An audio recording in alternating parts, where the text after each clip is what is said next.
Today's guest, Tim Wenzel, provides the following narrative about his new book, Historic Buildings and Landmarks of Dodge City. Dodge City is a town with an exclusive heritage.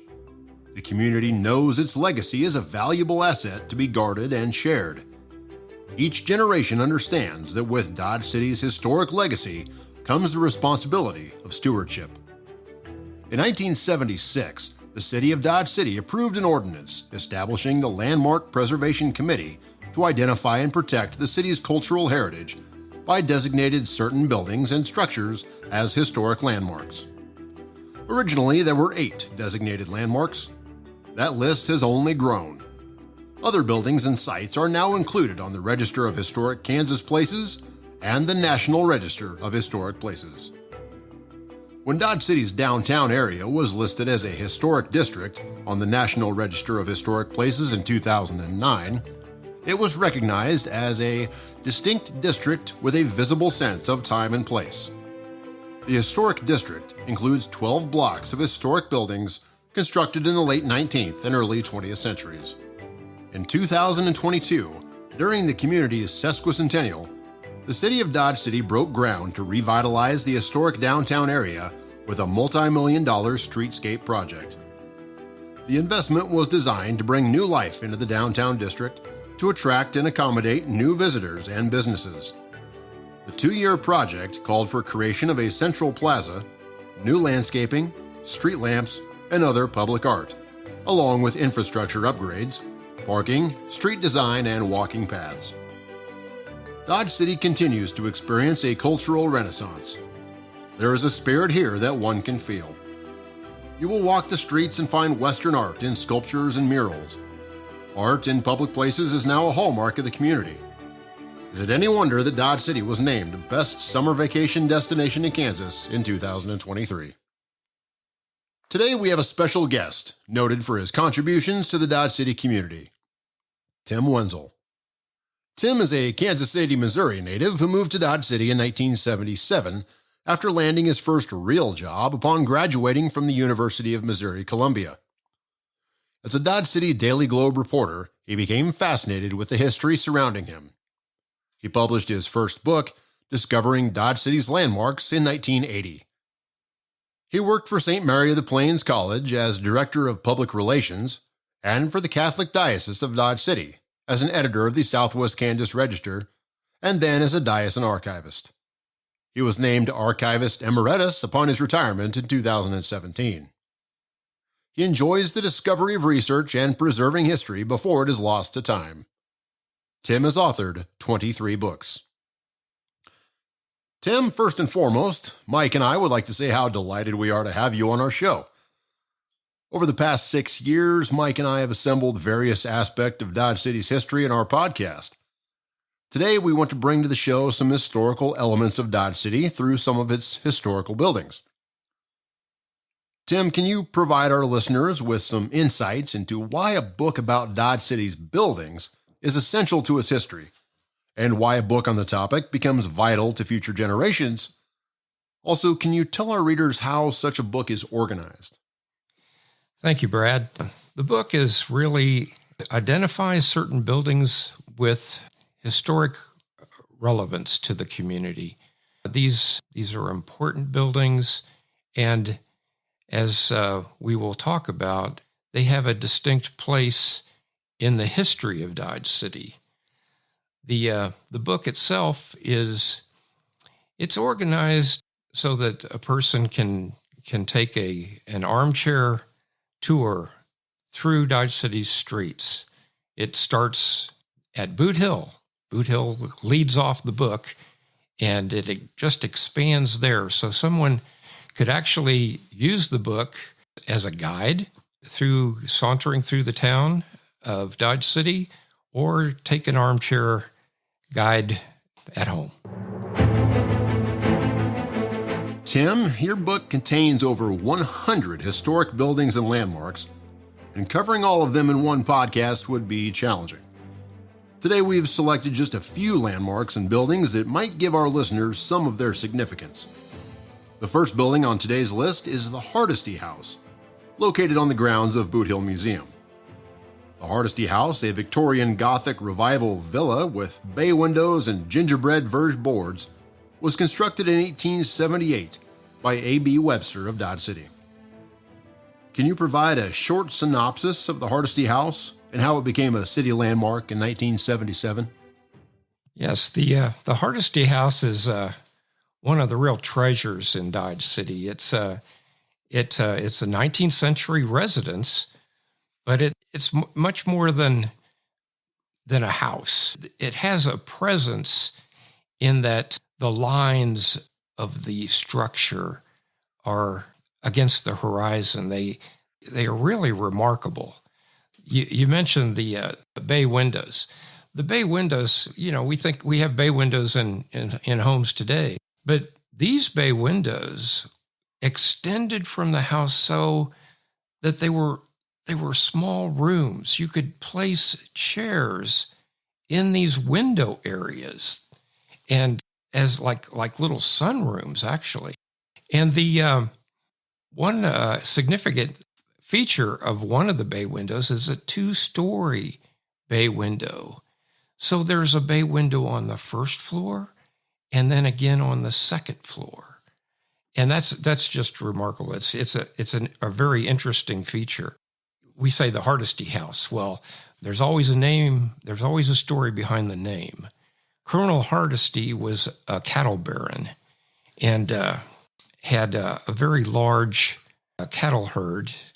I should say herds. He had cattle herds in 4 states, in Texas, New Mexico, Oklahoma, and Kansas.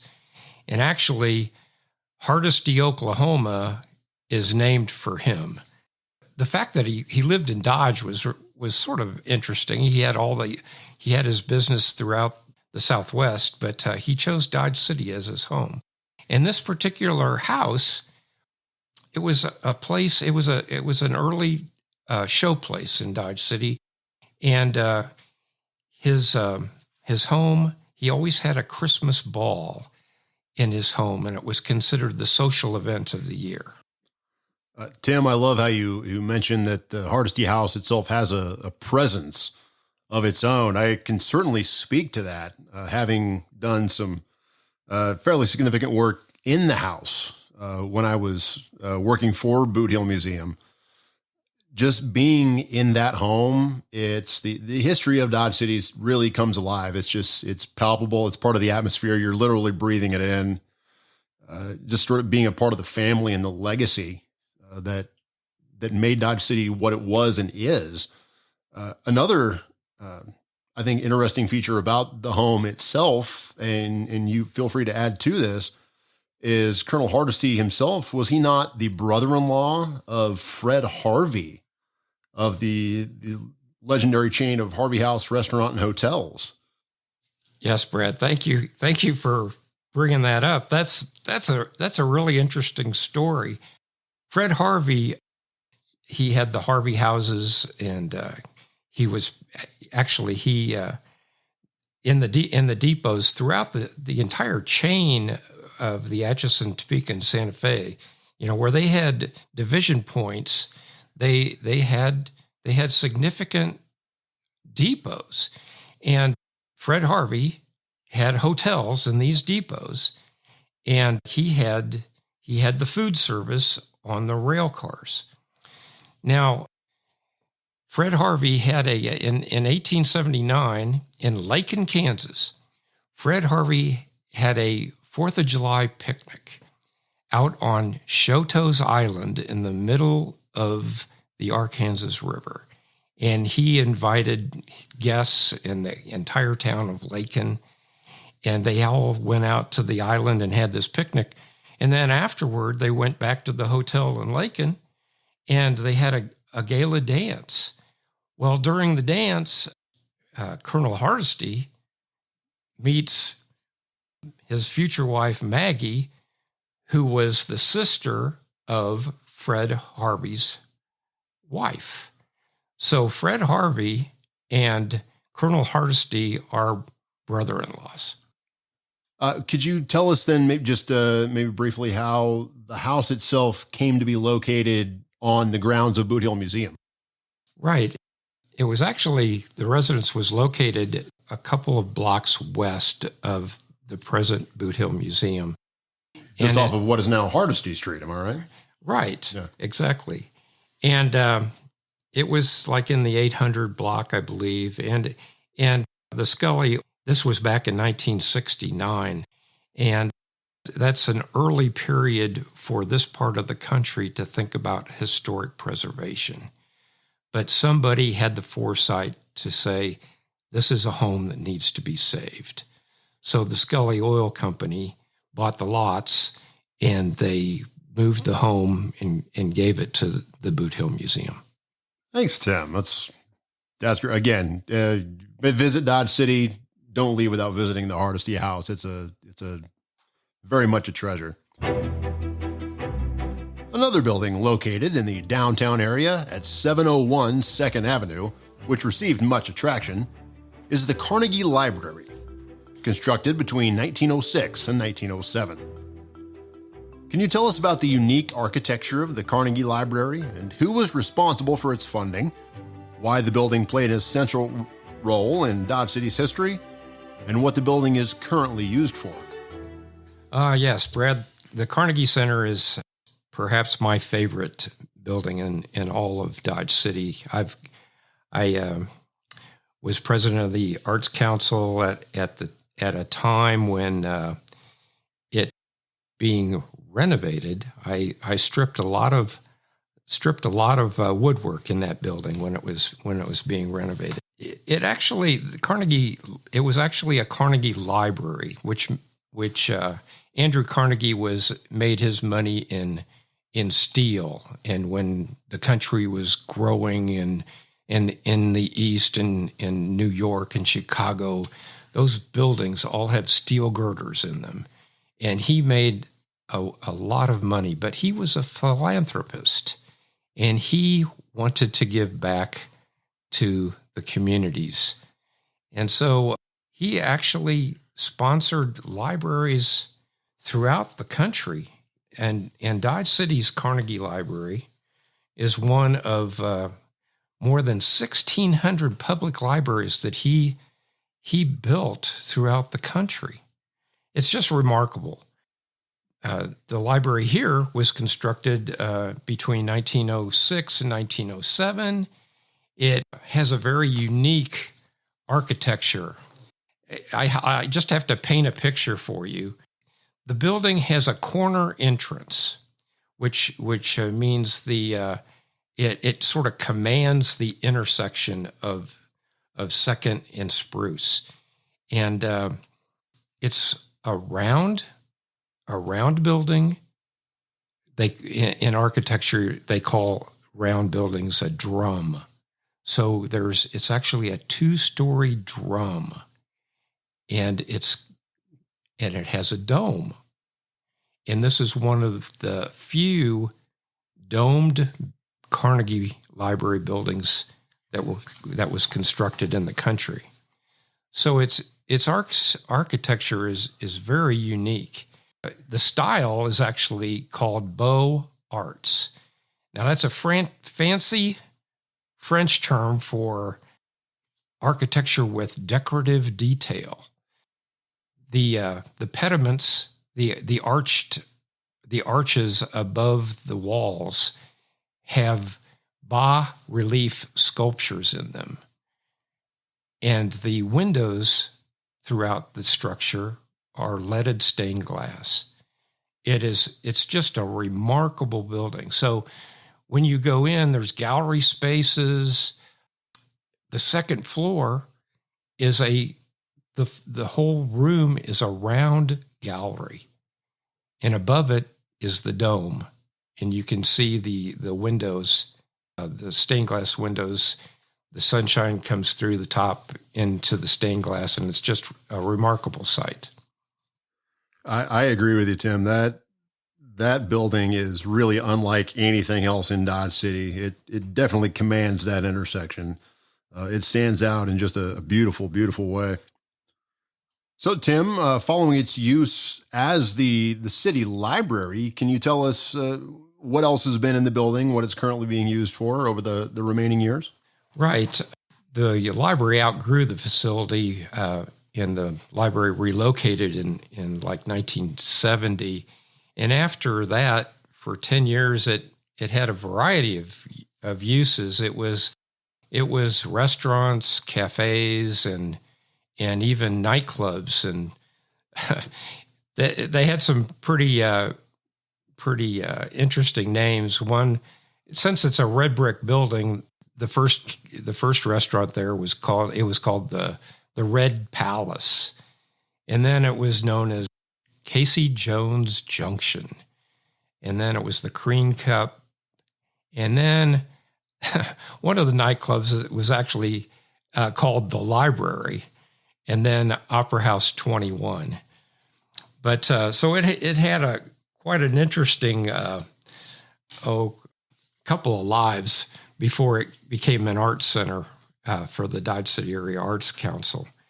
But one very interesting thing about that is that after it was taken over by the Arts Council, it went through the renovation, and the renovation was extensive, and it was costly, and there were grants and public, private money went into it, but it got the attention of an author by the name of Barbara Lee Diamondstein, and she wrote a book called Remaking America, and our Carnegie Library building is featured in her book as an example of how old buildings can be put into new uses.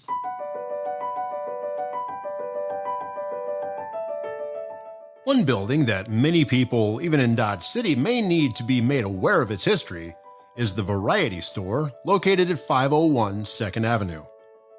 It is one of the older remaining buildings in downtown Dodge City, which has its founding after multiple fires destroyed the frame business structures along Front Street. Can you tell us more about these fires, Tim, which destroyed most of the early buildings of Dodge City, and why the Variety Store has its place among some of the famous structures in the downtown area? Yes, the Front Street structures were all frame, and they were built in the 1870s. And I guess it may be surprising that some of them survived as long as they did. But in 1885 and 1886, there were several significant fires in the downtown area.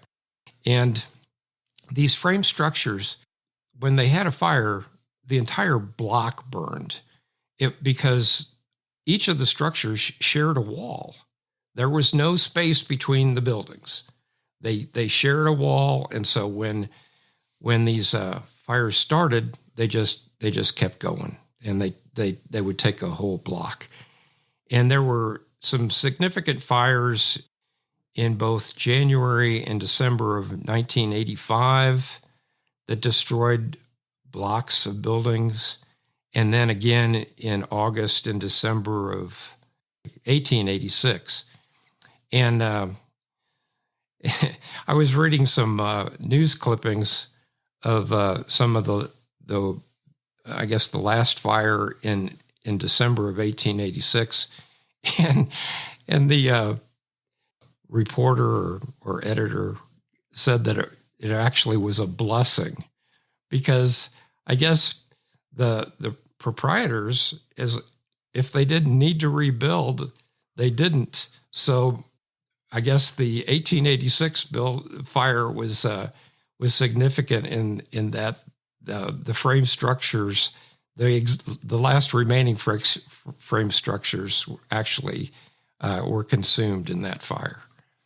What's interesting about the Variety Store is it was one of the structures that was made of brick in 1887. So it's actually, there were lots of brick structures constructed, but this particular one, the Variety Store, is one of the last remaining of that particular era.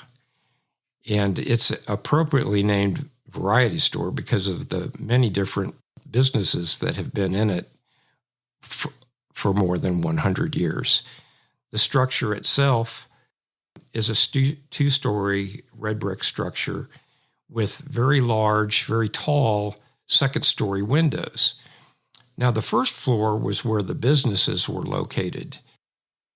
It's divided up into businesses with there's big windows for the businesses, but the upstairs of these structures, they were used at times they were used as the residence of the proprietors below, and sometimes for fraternal organizations where they had their meetings. Now, next up, we have the Ford County Government Center at the northwest corner of Central Avenue and Gunsmoke Street, which occupies the former Lorlock Hotel. The Lorlock Hotel was constructed in 1928 as a 115-room luxury hostelry with a ballroom and restaurant. The 5-story red brick structure, trimmed in Indiana limestone, was built by the Citizens Hotel Company. Tim, I'd like to know more about the Lorlock, its design, when and why it was closed, and how it came to be used as a government building. Well, the Lorlock Hotel was interesting in that it was right across the street from the Santa Fe Depot. So it was within walking distance. And the structure was actually designed in 2 cubes with a space in between so that for so that there would be windows in all of the rooms. And this was before air conditioning. So the design was functional. Obviously windows would be necessary in all of the rooms, but that was a design function of the building that was constructed. And so of the 115 rooms, they all had windows, and the actual design of the 2 cubes was significant in that it created airflow. The building was a hotel for up until 1988, and then the county, Ford County, actually bought the building. They needed more space. All of their departments were located in the Ford County courthouse, and so they bought the Lorlock Hotel and renovated the space throughout the five stories into office spaces for the different departments, which left the courthouse to be totally a district courthouse. Only the courtrooms are located there. Well, Tim, I think we'd be remiss in talking about the Lorlock Hotel if we didn't mention that that is where all of the Hollywood stars stayed when they came in by train through the Santa Fe Depot in 1939 for the world premiere of the movie Dodge City. Basically the entire Warner Brothers studio system was here in Dodge City, as were several, just tens of thousands of people out here to meet all the Hollywood stars and dignitaries, and of course to watch the big Errol Flynn movie. It's fun for me to go in there now. Of course, the lobby and the mezzanine is, as you said, restored, just absolutely gorgeous, beautiful building in there.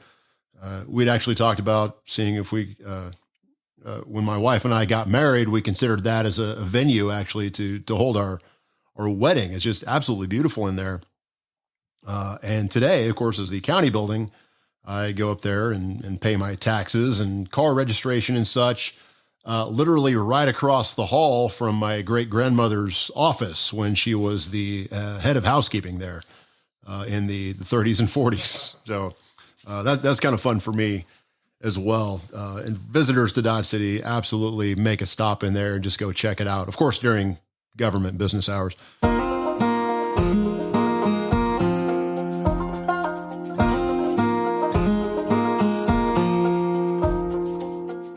Another landmark that many visitors of Dodge City or its citizens may need to learn the existence or story behind is the Chalk Beeson Theater. The Chalk Beeson Theater, built in 1915, is at 119 Gunsmoke Street. The name Beeson has been synonymous with entertainment from the early days of Dodge City. Chalk Beeson became the proprietor of Dodge City's Long Branch Saloon in 1876. He organized the nationally known Dodge City Cowboy Band shortly after that. Tim, I'm very interested in knowing more about this building, how it has survived over time, who built it, and what role it played in Dodge City history.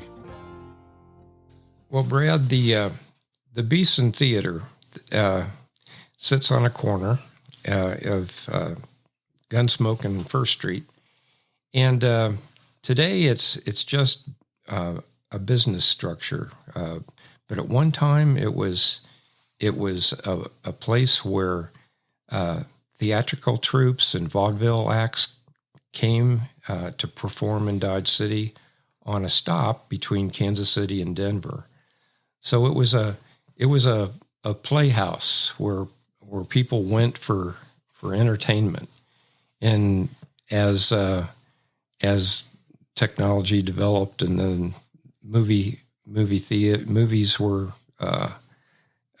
all the rage. The theater actually was renovated to become a place where people went and saw talkies, and then first silent films and then talkies. So it was one of Dodge City's one of Dodge City's movie houses for a while, but it was a short while, really, because in 1935, I guess theaters were popping up in the downtown area. It was actually in the same block as the Dodge Theater that you just mentioned, and across the street was the Cozy Theater. So they had the Beeson brothers, Merritt and Oddie, who had constructed the theater as a memorial to their father. They renovated the building into office space, but there was one thing about the entertainment that the boys still enjoyed, and that was they renovated the upstairs as a dance hall, and it was called the Ritz. And during the war years, 1943 to 45, in Dodge City, west of Dodge City, where there was the Dodge City Air Base, and the Ritz Club became the USO Club during those years. So it attracted a lot of the pilots came in to dance with Dodge City ladies.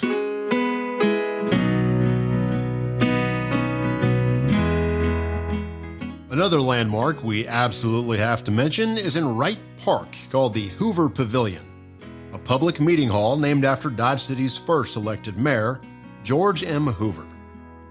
Hoover was noted as one of the founders of Dodge City and contributed much to the community. At the time of his death, July 14, 1914, Hoover left $100,000 of an estate valued at $250,000 for the upkeep and beautification of Dodge City property. Can you provide detailed information about the pavilion, when it was constructed, how much money was earmarked by the project, and why it is worth the visit? Well, Brad, the Hoover Pavilion is actually a style of building.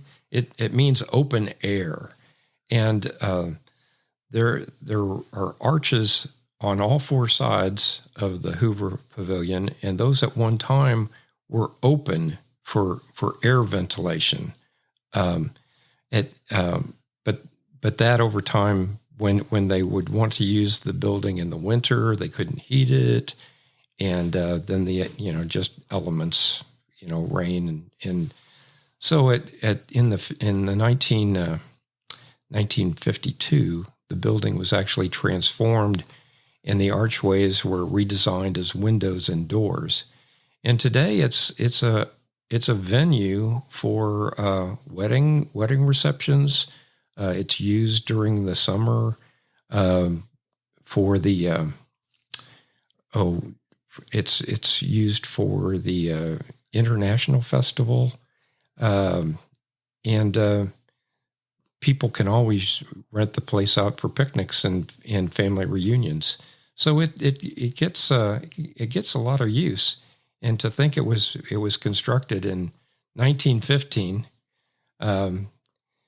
that's remarkable, and that building is still solid and gets a lot of use.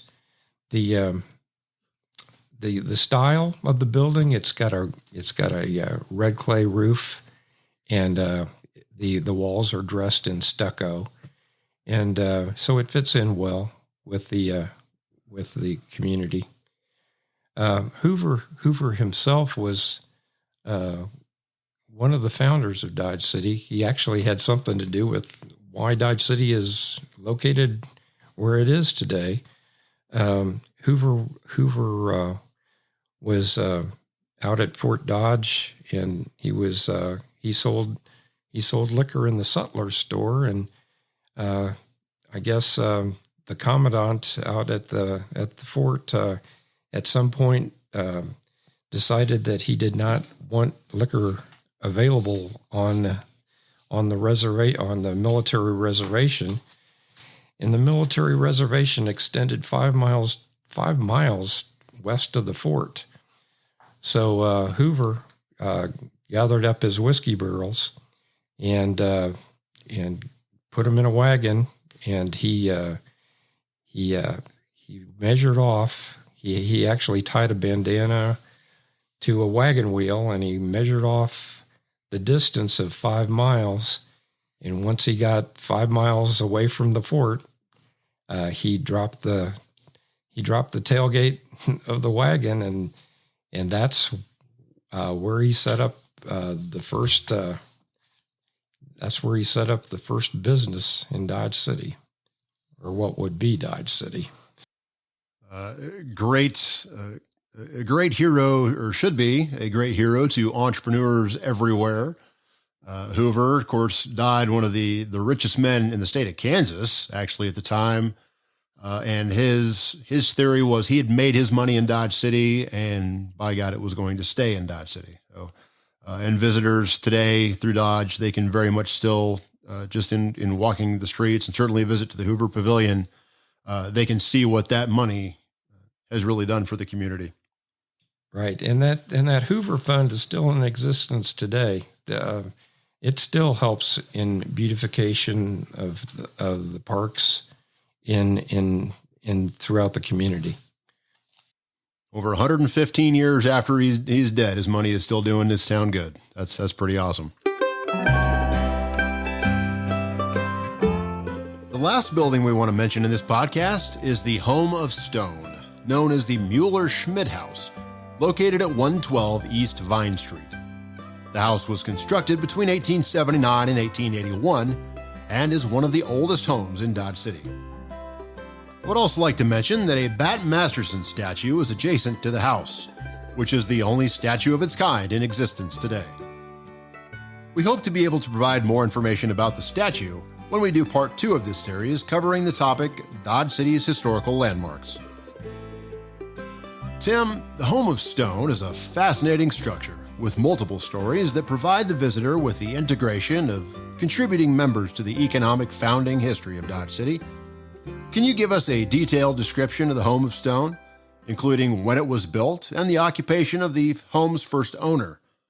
Why would the home be an important stop for anyone visiting Dodge City?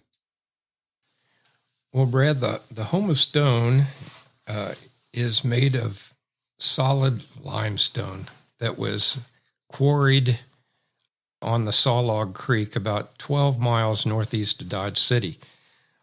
What's interesting is outside the home, you see this beautiful yellow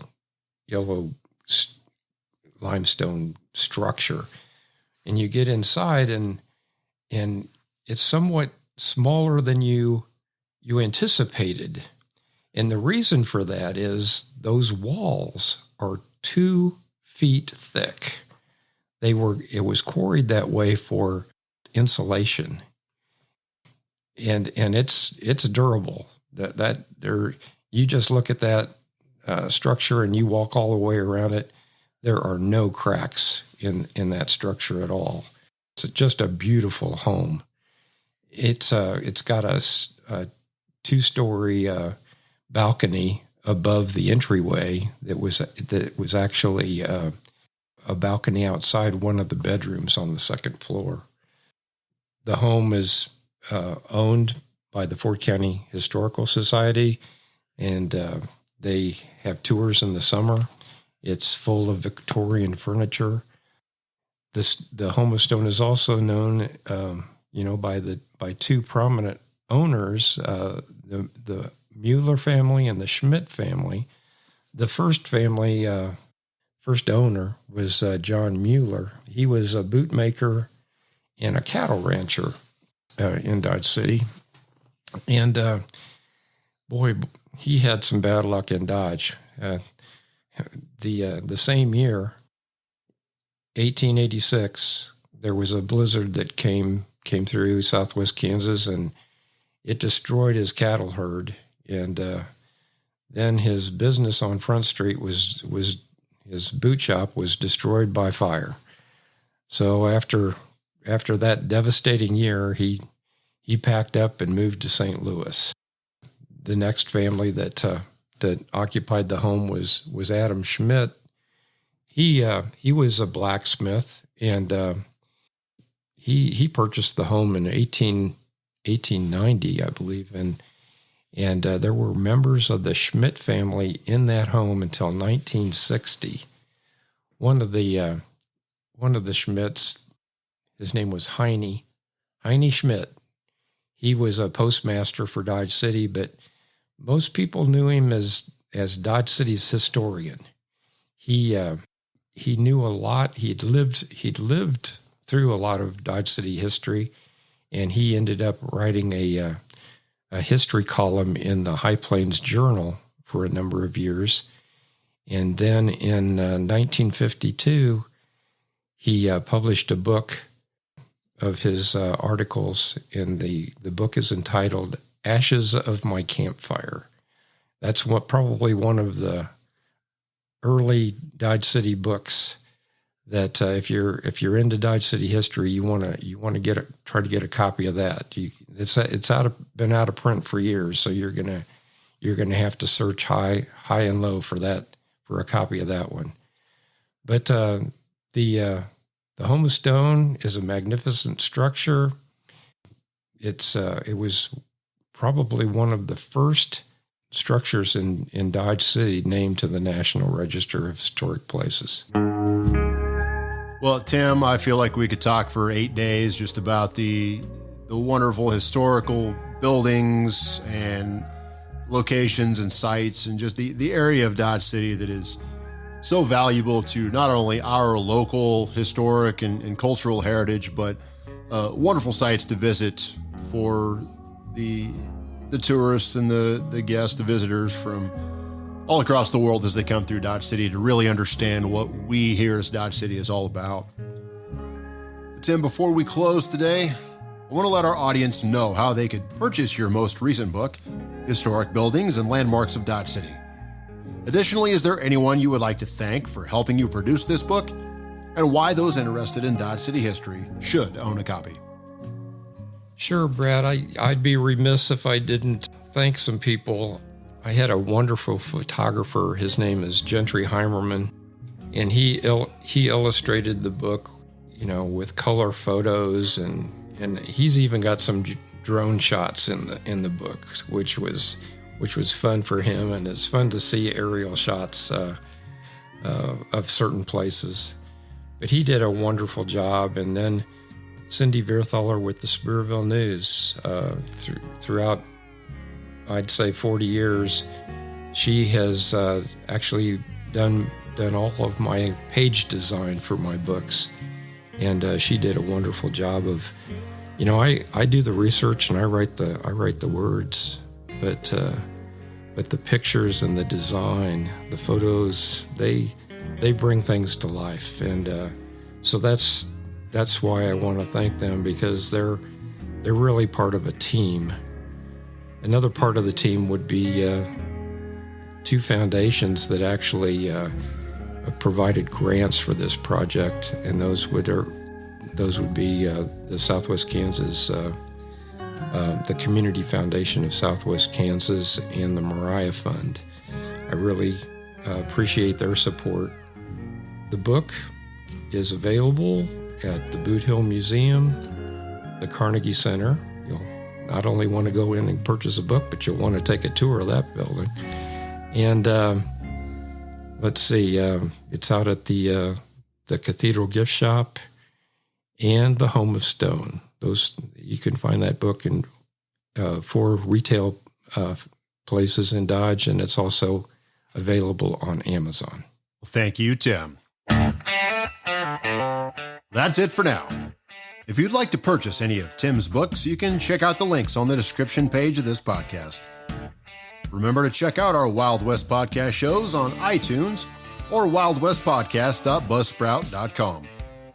You can also catch us on Facebook at facebook.com/wildwestpodcast or on our YouTube channel at Wild West Podcast, Mike King, YouTube. So make sure you subscribe to our shows listed at the end of the description text of this podcast to receive notification on all new episodes. Thanks for listening to our podcast. If you have any comments or would want to add to our series, please write us at wildwestpodcast@gmail.com. We will share your thoughts as they apply to future episodes.